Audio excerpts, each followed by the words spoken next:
여러분 안녕하세요. 저는 유럽지역 동성학과에 재직하고 있는 김원 교수입니다. 오늘은 유럽의 문화에 대해서 여러분들한테 간단히 소개해보고자 합니다. 일단 오늘의 제목은 유럽 아는 만큼 보인다.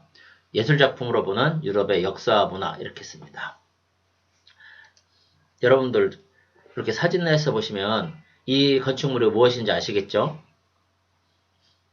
네, 맞습니다. 파리 에펠탑입니다.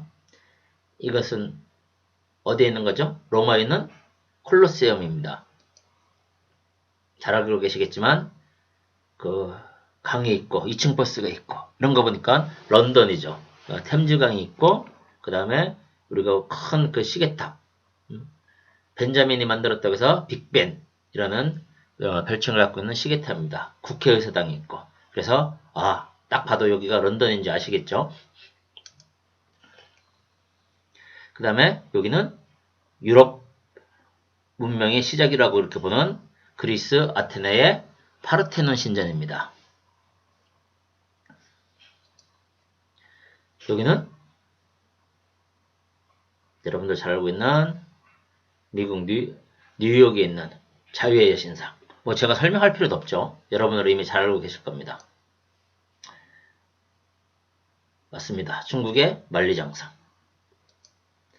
일본의 후지산, 여기는 어디죠? 호주 시드니 오페라 하우스입니다.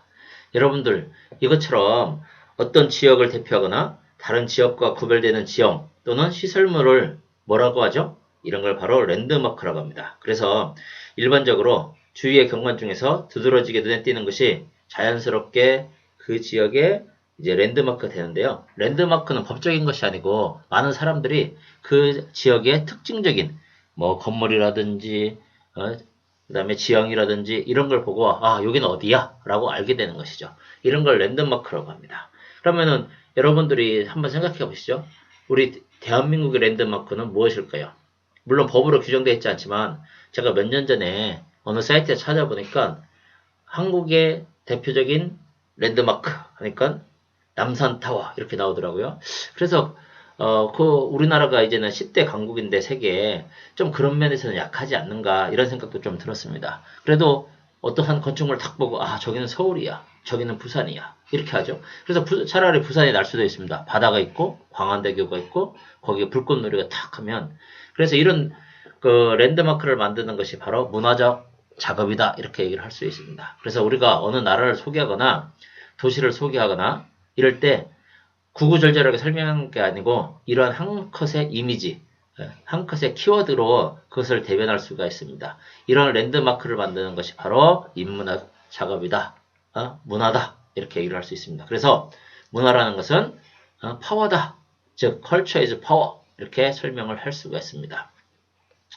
많은 것을 설명할 수 있지만 우리가 그 중에서 하나를 골라 이야기해 보겠습니다. 여러분들이 아까 설명했지만 바로 파르테논 신전입니다. 기원전 500년 전이니까 지금으로부터 약 2500년 전에 만들어진 가로가 30m, 세로가 70m 대략적으로 그 다음에 높이가 14m에 이르는 대리석으로 만든 그 비싼 대리석으로 만든 건축물입니다. 이 건축물이 보통 그 유럽 사람들은 유럽 문명의 시작이다 이렇게 봅니다. 물론 그 이전에 그리스 문명이 있었지만 그것들이 서서히 발달을 해서 가장 정점에 이르렀었던 그런 시대를 헬레니즘이라고 합니다. 우리가 유럽의 문명은 2H가 있다 이렇게 얘기를 하죠. 하나는 우리 그리스 문명인 헬레니즘 문명, 또 하나는 기독교 문명, 헤브라이즈 문명 이렇게 얘기를 합니다. 그래서 이 둘이 유럽을 대표하는 2H다 이렇게 보통 설명을 하죠. 그 헬레니즘 중에서도 그 정점에서 오늘날 유럽 건축의 시작을 알리는 또는 미술의 시작을 알리는 건물이 바로 파르테논 신전이다. 보통 이렇게 설명하고 있습니다. 그에 대해서 알아보도록 하겠습니다. 파르테논 신전은 말 그대로 고대 그리스 건축의 백미다 이렇게 표현을 합니다. 여러분들이 잘 알고 계시는 유네스코에서 지정하는 세계문화유산이라는 것이 있죠.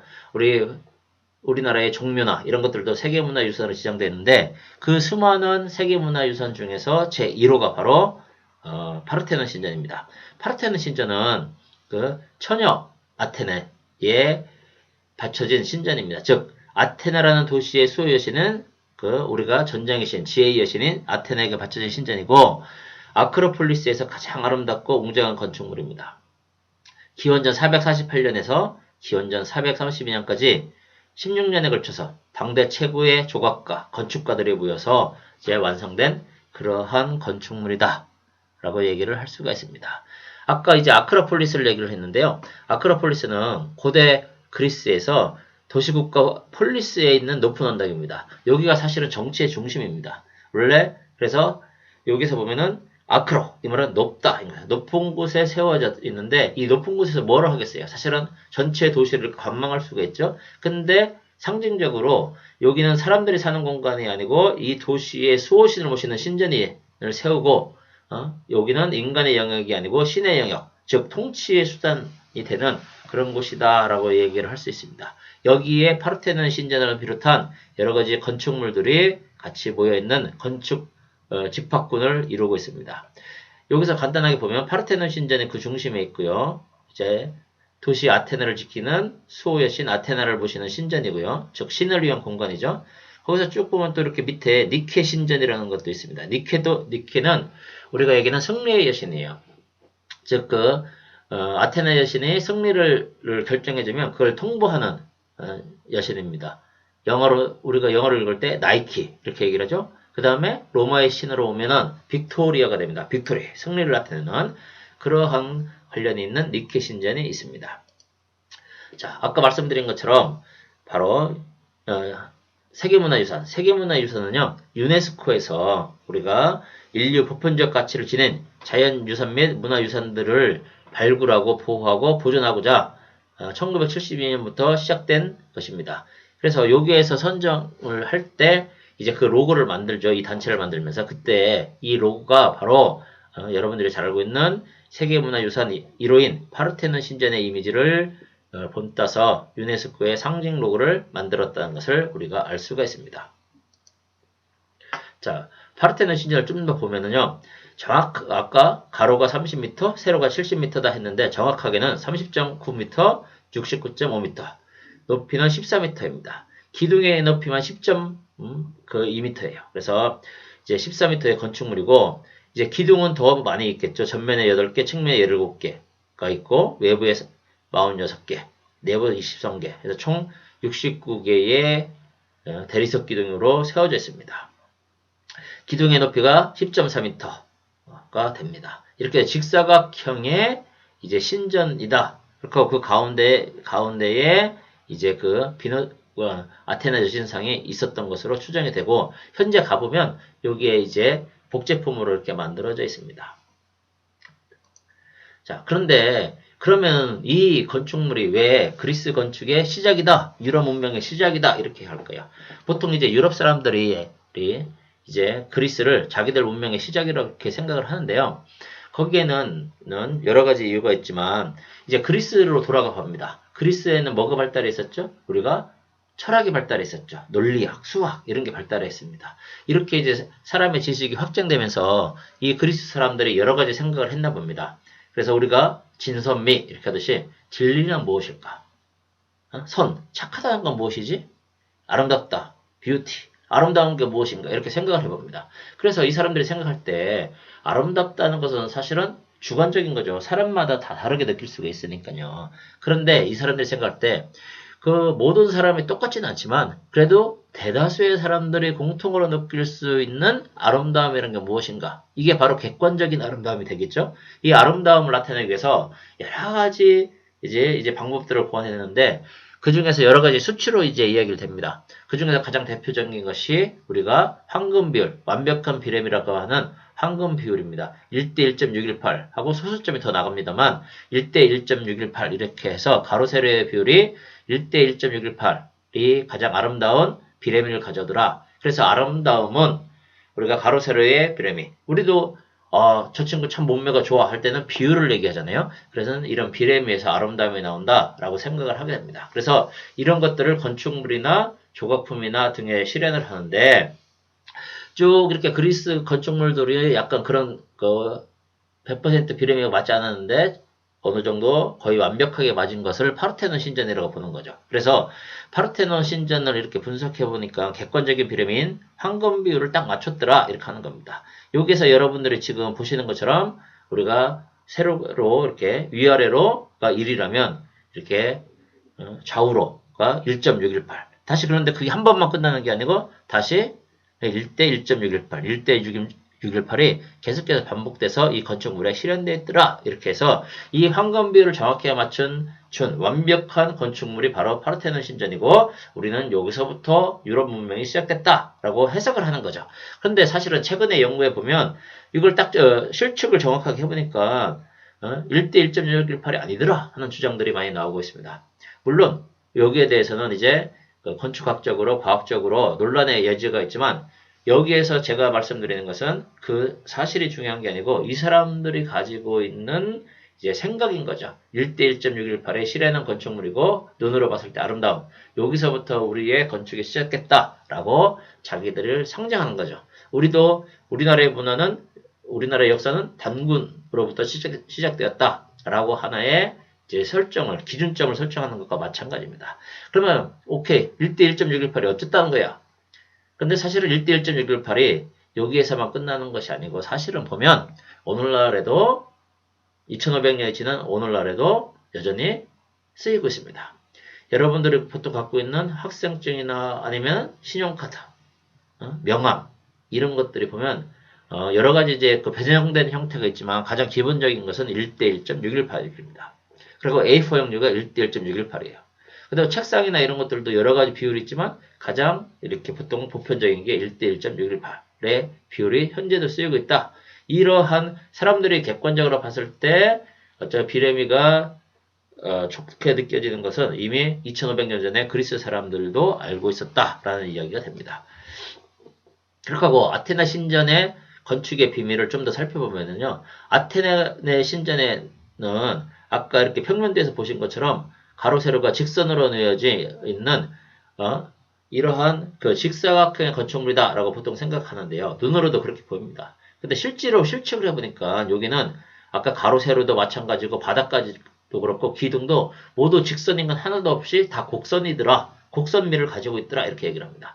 그래서 왜 그러냐면 실질적으로 이 곡선으로 되어 있지 않고 직선으로 건축물이 되어 있으면 이 커다란 건축물은 인간의 시야의 범위를 넘어서기 때문에 실질적으로 이 건축물이 똑바로 안 보이고 이렇게 가운데가 푹 꺼져 보입니다. 왜 그러냐면 이거는 인간이 가지고 있는 원래적인 결함 때문에 그래요. 인간이 두 눈으로 사물을 똑바로 보는 것 같지만 실제로 어떻습니까? 한 눈으로 보는 게 아니라 두 눈으로 보기 때문에 처음부터 양쪽 눈에 입사각이 있어요. 거기에 경사의 차이가 있습니다. 그걸 우리가 뇌에서 조정을 해서 정확하게 보는 거죠. 그런데 그 범위를 넘었으면 사실 쉽지는 않습니다. 그렇게 하고 또 눈이 보면 이렇게 둥그런 면에 붙어 있죠. 그래서 그 차이가 때문에 실질적으로 우리가 착시 현상을 가져봅니다. 그래서 실질적으로 건축물을 1번처럼 현재 이렇게 보이는 거죠. 1번처럼 보이게 하기 위해서 1번처럼 건축을 하면 이게 밑으로 푹 꺼져 보입니다. 찌그러져 보이는 거예요. 3번처럼 보입니다. 실제로 1번처럼 큰 건축물을 건축했을 때는 3번처럼 보이는 거예요. 그래서 2번처럼 짓습니다. 가운데를 약간 볼록하게 하고 기둥도 약간 위로 올라갈수록 가늘게 하고 이렇게 해서 약간의 곡선을 줘서 그런데 이 곡선도 아주 비율을 맞춰서 줘야지 울퉁불퉁하게 주면 더 찌그러져 보이죠?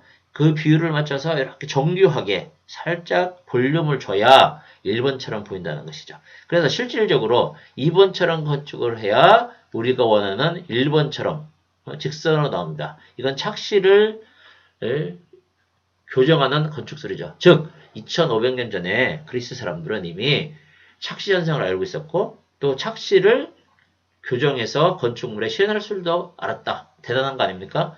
이렇게 되어 있습니다. 그래서 착시 현상은 아까 여러 가지에서 다 하는데 바닥도 보면 그래서요 가운데가 볼록하게 살짝 올라가 있습니다. 그래서 이거는 착시 현상을 보정하기 위한 것이고요. 그래서 이러한 기법을 건축술에서는 라이즈 기법이다 이렇게 얘기를 합니다. 신전 바닥이 가운데가 볼록해서 물이 자연스럽게 빠지고 또 동시에 신전이 멀리서 봤을 때 아주 평평한 평면을 가지고 있는 것처럼 보이게 됩니다. 그래서 착시 현상을 교정하는데 우리가 보면 이렇게 약간 커브가 곡선이 있어야 멀리서 봤을 때 직선처럼 보인다 하는 것이죠. 그래서 이런 것들을 거꾸로 이용한 게 우리 평면 TV 이런 것입니다. 그런 것을 시정할 수 있는 것이. 자, 우리가 알쓸신잡에도 나왔었는데요. 그래서 바닥을 실질적으로 이렇게 실측을 해보니까 평면이 아니고 중앙이 약간 올라가 있음을 알 수 있습니다. 아까 말씀드린 것처럼 착시 현상을 교정해서 멀리서 보았을 때 직선으로 보이기 위함이다 하는 것을 우리가 알 수 있습니다. 이런 건축의 신비가 숨어 있는 것이죠. 그 다음에 이런 기둥도 역시 마찬가지로 이 10.4m의 기둥이 일직선으로 똑같은 굵기로 쭉 이렇게 올라간 게 아니고 이게 또 하나의 대리석이 아닙니다. 8조각으로 이렇게 돼 있어요. 블록처럼. 근데 이 블록에 쭉 맞춰서 했는데 이 10m의 기둥을 똑같은 두께로 깎으면 멀리서 봤을 때 중간 부분이 이렇게 찌그러져 보입니다. 그래서 일부러 그를 보정하기 위해서 기둥 가운데 부분을 살짝 이게 부풀려요. 이렇게 배가 살짝 나오는 것처럼. 그것을 서양에서는 엔타시스 공법이라고 합니다. 이거는 그 서양에서만 쓰인 게 아니라 우리나라에서도 여러분들 잘 알고 있는 것처럼 무량수전 베를린 기둥에 기대서서 뭐 이렇게 하는 것처럼 우리나라도 큰 절이나 건축물에 보면 이 대들보나 이런 그 기둥이 가운데가 살짝 볼록합니다. 우리나라는 서양의 건축물보다 조금 더 볼록해요. 그래서 이걸 베를린 기둥 이렇게 합니다. 이런 것들이 다 건축물에 안정감을 주기 위한 이제 방법입니다. 그래서 이렇게 보면 이 기둥들도 다 그래서 똑같지가 않아요. 그래서 여기에 있는 블록이 다른 기둥에도 들어갈 수가 있는 게 아니고 그 기둥에만 들어갈 수 있습니다. 또 이 기둥들도 아까 가로로 우리가 8개, 세로로 17개 있는데 이 기둥들의 간격이 다 똑같지 않아요. 사실 우리가 멀리서 봤을 때 이게 균형감 있으면 똑같은 거리를 갖고 있는 게 훨씬 안정적이겠지만 실제로 그 거리를 똑같이 했을 때는 오히려 이제 더 멀리 보인다는 거죠. 그 바깥쪽 기둥이 더 멀리 보입니다. 그래서 살짝 안쪽으로 해서 간격도 조금씩 다르겠습니다. 바깥쪽 기둥이 조금 좁아요. 바깥쪽 기둥이 좁은데 우리가 중간 정도에서 봤을 때는 이렇게 그 퍼지는 효과가 있기 때문에 기둥의 간격이 똑같아 보인다는 것이죠. 그래서 이런 것까지도 맞추어서 한 것이 바로 파르테논 신전이고 여기에서 사람들이 아하 이렇게 찬란한 문명을 가지고 있었던 우리가 바로 이게 유럽 문명의 시작이야 라고 자기들이 상정을 하는 것이죠. 자, 착시현상의 예를 잠깐 보시면 여기서 보면 이렇게 그 가로의 직선들은 보면은 그 폭이 똑같습니다. 사실은 위아래의 폭이 똑같은데 이 사선들이 방향에 따라서 삐뚤빼뚤해 보이죠. 그 다음에 이것도 역시 마찬가지로 이 직선들은 똑같은 높이가 같습니다. 그런데 흑백의 이것 때문에 착시현상으로 인해서 그 선이 이렇게 경사져 보이죠. 이것도 보면 가운데 점의 크기가 똑같습니다. 그런데 주변에 큰 점에 있을 땐 더 작게 보이고 주위에 작은 점이 있을 때는 더 크게 보이는 것이죠. 여러분들 중에서 아닌데요, 난 똑같이 보입니다. 이렇게 하시는 분이 있으면 지금 사실 제 수업 듣지 마시고 빨리 병원에 가셔야 됩니다. 그래서 이런 것을 착시현상 이렇게 얘기를 하죠. 자, 이제 왔으니까 파르테논 신전을 조금 더 보면 이제 여러분들이 혹시 학교 다닐 때 배웠을 것 같아요. 우리가 이 헬레니즘 건축, 특히 그리스 건축 양식을 크게 도리아 양식, 이오니아 양식, 코린트 양식으로 납니다. 근데 주로 건축물의 다른 특징들이 배어져 있지만 특히 큰 특징의 차이를 보이는 것이 바로 기둥입니다. 기둥 주자를 써서 기둥 양식해서 주식 이렇게 써 있네요. 그래서 여기 도리아, 이오니아, 코린트는 이제 이 그리스를 문명을 지배했던 그 그리스인들 중에서의 부족의 이름입니다. 그래서 도리아인, 이오니아인, 코린트인 이들이 그 시대를 하면서 자기들 나름대로의 건축 양식을 발전시켰다 하는 거죠. 그래서 도리아 양식을 보면 바닥에 주춧들이 없이 바로 기둥이 붙어서 쭉 올라갑니다. 그 다음에 바로 위에 있는 천장과 붙어 있는 게 아니고 원반 모양의 이렇게 돌을 놓고 다시 네모 모양을 놨습니다. 이런 걸 놓은 것은 하중을 분산시키는 효과를 가지고 오죠. 기둥이 좀 이렇게 두툼합니다. 그 다음에 도리아인들이 물러나고 그 그리스를 지배했던 이오니아 사람들이 거기에다가 바닥도 그냥 기둥과 붙어 있는 것보다는 이렇게 기둥 밑에 주춧돌을 놓습니다. 주초를 놓는 거죠. 놓고 기둥을 올려서 또 그 기둥 머리, 주 들어가죠.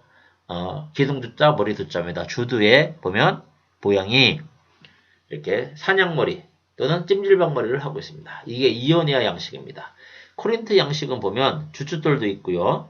그 다음에 기둥이 몸통이 있고 주두에는 좀 더 화려하게 변신을 했습니다. 아칸사스 잎의 모양을 따고 있습니다. 그래서 똑같은 거지만 보시면 이들은 제각기 독특한 표정을 가지고 있고요. 도리아식은 기둥이 조금 두툼해서 남성적이고 장중하다 이렇게 하고 이오니아 양식은 기둥이 우아하게 쭉 뻗어 있어서 아름답다. 그리고 코린트 양식은 그 주두의 모양이 보시듯이 화려한 이러한 특징들을 가지고 있습니다.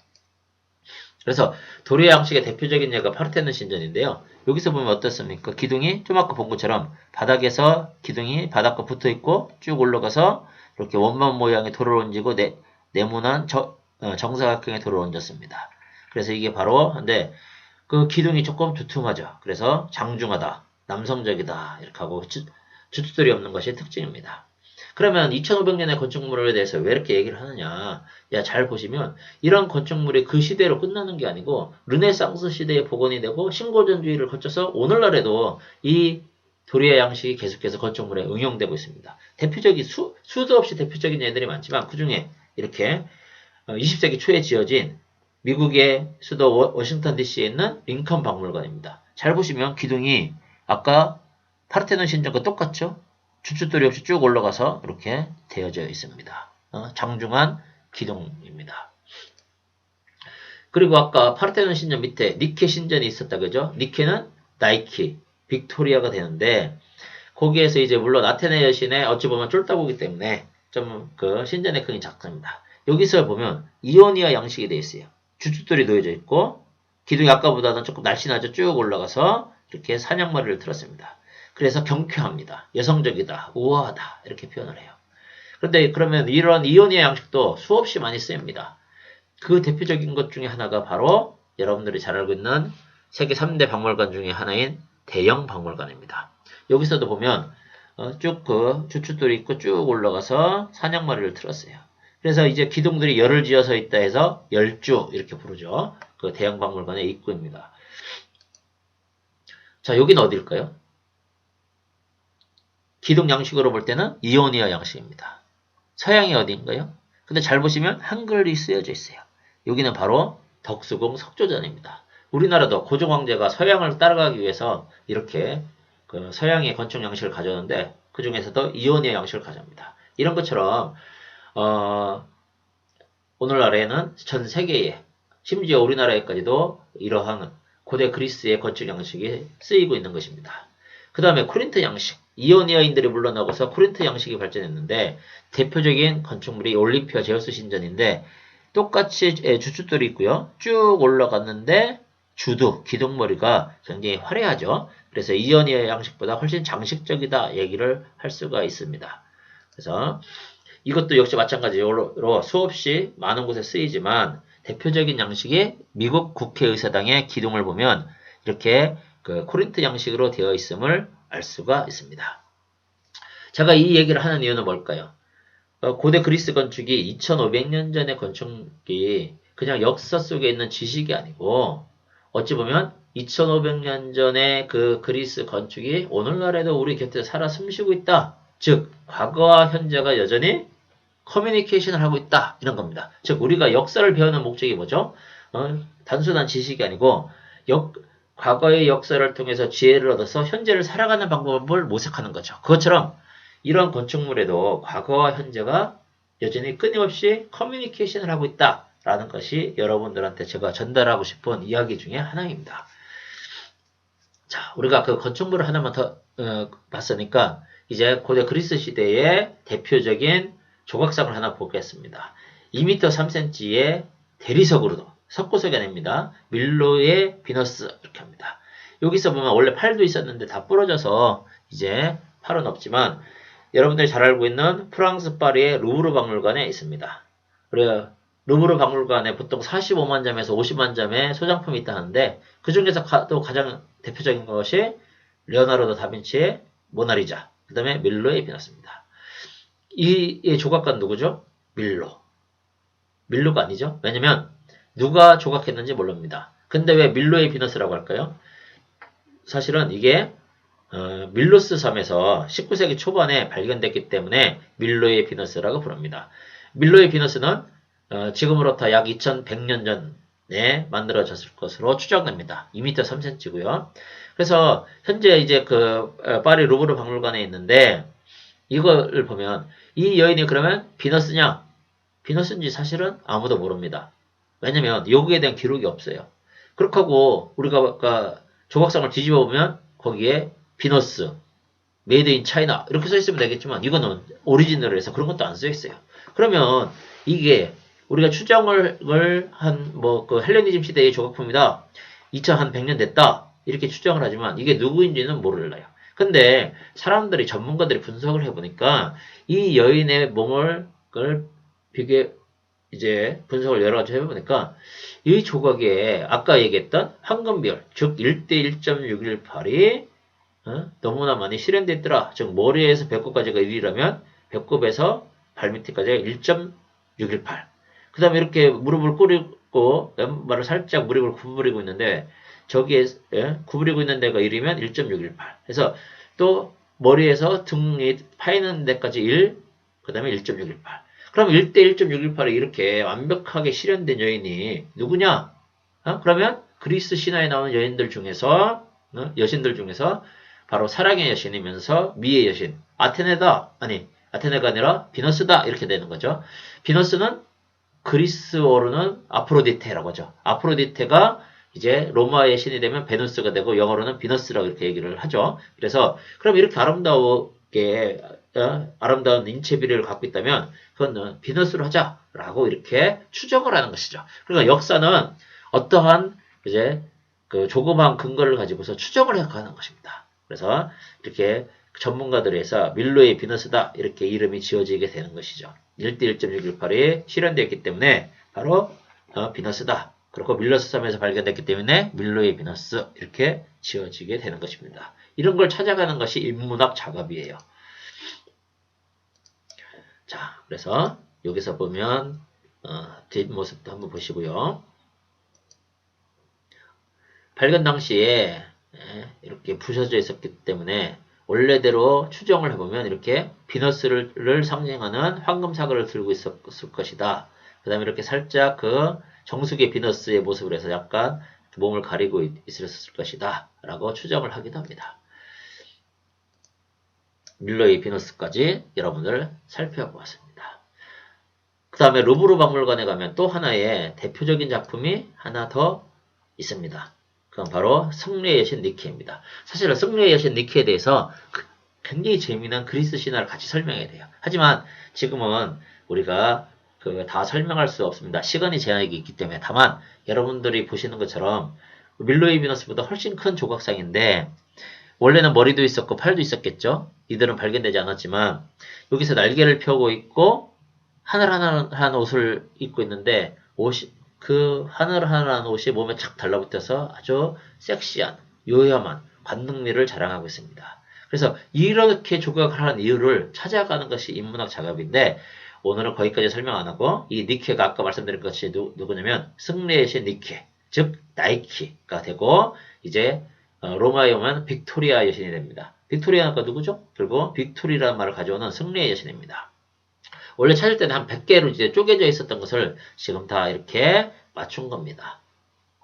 다 설명을 할 수 없지만 한 가지만 더 설명을 하고자 하면 바로 여러분들이 이 조각상에서 이쪽에서 봤을 때 날개의 모양을 쭉 이렇게 보시면 바로 우리가 미국을 대표하는 스포츠 브랜드 나이키의 날개의 모양이 바로 이 승리의 여신의 날개를 형상화한 것을 알 수가 있습니다.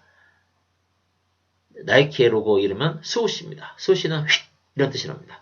사실은 스포츠에서는 승리가 가장 중요하잖아요. 그만큼 이 나이키의 로고는 아주 그 개념과 딱 맞아서 떨어졌다. 즉 오늘날의 현대의 비즈니스도 다 그 지혜는 과거로부터 빌려오고 있다 하는 것을 우리가 알 수 있습니다. 이처럼 과거와 현재는 여전히 공존하고 있다 하는 것이 오늘 여러분들한테 제가 전하고 싶은 말입니다. 그래서 우리가 인문학을 배우는 것이 바로 이러한 작업을 하는 것이다 라는 말로써 오늘 수업을 여러분들 정리하고 싶고요.